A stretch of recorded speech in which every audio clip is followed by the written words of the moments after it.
Welcome to another episode of Podcast of the Gods. I want you to imagine a feeling, you know the exact one. You're sitting at your desk, the artificial office lights are humming that sterile fluorescent hum. That awful headache-inducing hum. Right, and you're just staring at your screen, and an email drops into your inbox. It's a request from someone above you in the hierarchy. Like a manager, a client, or, well, the executive board. Yeah, and as you read it, your stomach just drops. It is a request to do something deeply questionable. Maybe it involves coding a deceptive pattern into a user interface, so like an elderly customer can't figure out how to cancel a subscription. A classic mortal trap. Exactly. Or maybe it's staying completely silent in a Slack channel while a junior colleague is unfairly thrown under the bus. Just to protect a toxic manager's ego. Right, and your gut just screams that it's wrong. You feel the physical friction in your chest. But then, almost immediately, a very comforting, very insidious little whisper slides into your brain. Oh, yeah. It says, I'm just doing my job. I don't make the rules. It's not my responsibility. Mortals, I want you to stop whatever you are doing right now. I want you to listen to a sound that isn't there. The silence of a name being erased from a wall. Exactly. Because for millennia, humans have obsessed over the grand architects of history, right? The dictators, the pharaohs. The emperors who sat on gilded thrones and gave the ruthless orders. Yeah, but today we are shifting the gaze entirely. We are looking at the anonymous mortal holding the chisel. We are looking at the supposed cog in the machine who actually did the hacking. We are taking that universal excuse, I was just doing my job, and we are placing it directly onto the divine scales. Which is a profound and, frankly, terrifying shift in perspective. It really is. Yeah. Because when humans think of what we call the Great Erasure, the defacing of monuments, the striking of a predecessor's name from the great temples, they visualize it as a singular monolithic event. Right. Like a pharaoh waves a hand, a royal decree is issued, and poof, history is magically rewritten. Exactly. But a decree is just breath in the wind. A decree has no physical mass. It cannot dent limestone. Wow. The actual erasure was, in reality, 1,000 tiny, agonizingly physical choices made by ordinary people who were just doing their job. I want you mortals to actually feel this reality for a moment. Set the scene for us. Imagine the heat. It is mid-July in Thebes. The sun isn't just hot, it is a physical, oppressive weight on your shoulders. Ugh, sweating just thinking about it. You are standing on a rickety wooden scaffold, 40 feet in the air, staring at the carved name of a past ruler, say Hatshepsut or Akhenaten. Right. To the ancient Egyptian mind, a name was not merely a label. To speak a name was to give it life. To erase a name from the stone was to murder that soul in the afterlife. It was the ultimate metaphysical annihilation. Precisely. It's not just vandalism. The stakes are literally eternal death. They are. And you, the mason, are holding a heavy bronze chisel in one hand and a wooden mallet in the other. Feel the grit of the stone dust. It coats your skin. It mixes with your sweat. It takes immense, repetitive physical effort to hack away the deeply carved hieroglyphs of a human being's legacy. Your muscles are just aching. They ache. The bronze chisel grows dull against the hard stone. You have to stop, climb down, sharpen the metal, climb back up, and intentionally return to the wall. Wow, yeah. Every single strike is a conscious commitment. Every time you lift that mallet, you are making an active, physical choice to participate in the destruction of truth. Okay, wait, let's unpack this, because I am going to push back incredibly hard here on behalf of the humans. I expect nothing less. You are speaking from a perspective of eternal privilege, judging a mortal who eats a diet of stale flatbread and raw onions, and who just wants to live to see his 30th birthday. Survival is a powerful motivator. Right. Let's inject some brutal mortal reality into this. That mason is surviving. Let's play out the alternative. He drops the bronze chisel. He looks at the overseer and says, "No. My conscience forbids this. I will not commit metaphysical murder today." What happens next? The guards drag him off the scaffold. And they eliminate him on the spot. His children starve in the mud. And the most sickening part, the overseer just picks up the chisel, hands it to the next starving mason in line. And the name gets erased anyway. Yes. The outcome is identical. So why, in the realms of the duat, are we blaming the physical tool instead of the tyrant whose hand guides it? It feels entirely disproportionate to judge the hammer when there is a spear pointed at the mason's back. I hear the empathy in your argument. It is a compelling defense. But, well, it relies on a comforting, deeply flawed illusion. What illusion? The illusion of absolute top-down power. Yes, the threat of force is real. The spears are sharp, but the great Erasure only succeeds because of the diffusion of responsibility. Okay, explain that. The Mason tells himself he's just a tool, stripping himself of his own moral agency to soothe the friction in his conscience. But he is not a tool. Even with a spear to his back. He is a living, breathing entity with free will. When thousands of people simultaneously decide, my comfort, my paycheck, or even my survival is worth their annihilation, the tyrant wins without lifting a single finger. Wow. The true danger isn't the pharaoh. The tyrant is just a catalyst. The actual danger is the self-deception of the masses hiding behind their employment. They outsource their morality to this state, creating a collective shield of anonymity. But the spears are real. The threat of death is a pretty good reason to outsource your morality. Is it?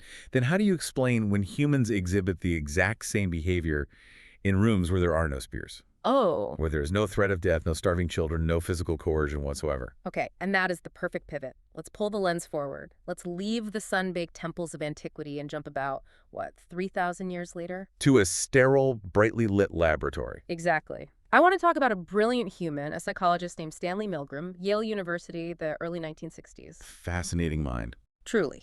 This thinking human decides to run a test to understand exactly what we are debating. Obedience to authority. He sets up a machine, a shock generator, with switches ranging from 15 volts all the way up to a lethal 450 volts. Right. He brings in ordinary mortals, plumbers, high school teachers, clerks. He tells them to ask questions to a learner in the next room, and for every wrong answer, they must press a switch and deliver an electric shock. A completely horrifying premise. Completely terrifying.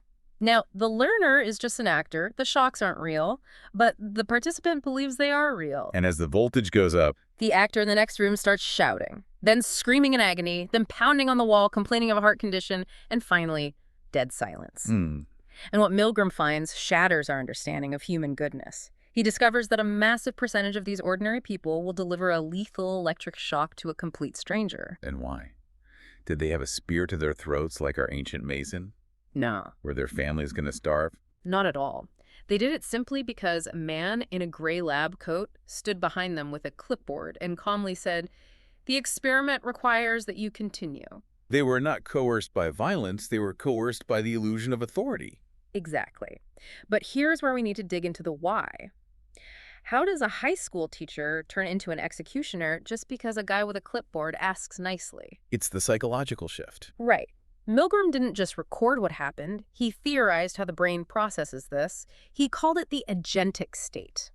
Normally, humans operate in an autonomous state. They feel personal responsibility for their actions. But when confronted with a perceived legitimate authority, the human brain literally shifts gears. They enter the agentic state. They stop viewing themselves as independent actors and start viewing themselves as mere instruments, agents for carrying out another person's wishes. It alters how their brain processes guilt.